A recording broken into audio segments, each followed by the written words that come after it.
নমস্কাৰ দৰ্শকসকল, আপোনালোক সকলোকে অমূল্যবাণীলৈ স্বাগতম জনাইছোঁ।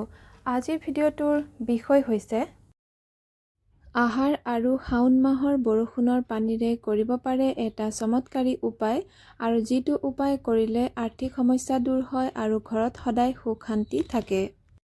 উপায়টো কৰিবৰ বাবে আপোনালোকক লাগিব দক্ষিণাৱৰ্তী শংখ।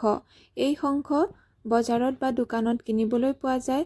যি শংখত পানী ৰাখিব পাৰি সেই শংখকেই দক্ষিণাৱৰ্তী শংখ বুলি কোৱা হয়। তেনেকুৱা শংখ এটা আনি ল'ব। এনেই মুখেৰে বজোৱা শংখ হ'লে নহ'ব। উপায়টো কৰিবৰ বাবে আহাৰ আৰু শাওণ মাহৰ বৰষুণৰ পানী ধৰিব কোনো ভাল পৰিষ্কাৰ বা নতুন পাত্ৰত। কিন্তু এটা কথা মন কৰিব, ঘৰৰ চালেদি যি পানী আহি পৰে সেই পানী ল'লে নহ'ব।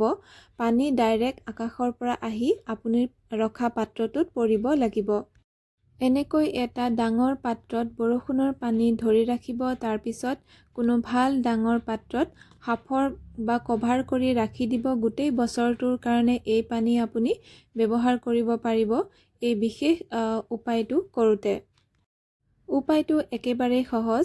এই দক্ষিণাৱৰ্তী শংখ আনি পানীৰে ধুই ল'ব। ধুই আপুনি য'ত চাকি জ্বলায় সেই চাকি দিয়া স্থানত স্থাপিত কৰি দিব, মানে তাতেই থ'ব।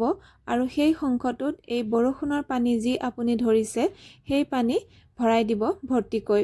আৰু যদি আপুনি বিচাৰে এচিকুট হালধি দিব পাৰে, বা এচিকুট আপুনি কুমকুম দিব পাৰে, বা আপুনি 11টা অক্ষত মানে নভঙা চাউলো দিব পাৰে। আৰু নিদিলেও কথা নাই, আৰু আপুনি দিলেও দিব পাৰে।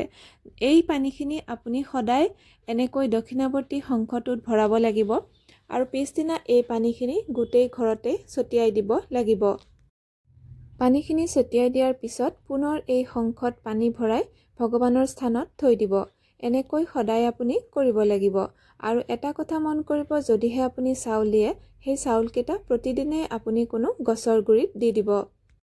বৰষুণৰ পানীখিনি জমা কৰাৰ পিছত কোনো পৰিষ্কাৰ পাত্ৰত সাঁফৰ বন্ধ কৰি ঘৰৰ ভিতৰৰ যিকোনো পৰিষ্কাৰ ঠাইত আপুনি জমা কৰি থ'ব পাৰে। আৰু গোটেই বছৰৰ বাবে তাৰ পৰা অলপ অলপকৈ পানী লৈ আপুনি শংখত ভৰাই থাকিব।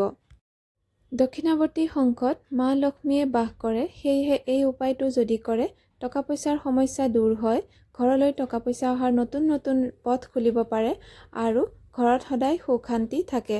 দৰ্শকসকল, আজিৰ ভিডিঅ'ৰ ইমানতে সামৰণি মাৰিছোঁ। ধন্যবাদ।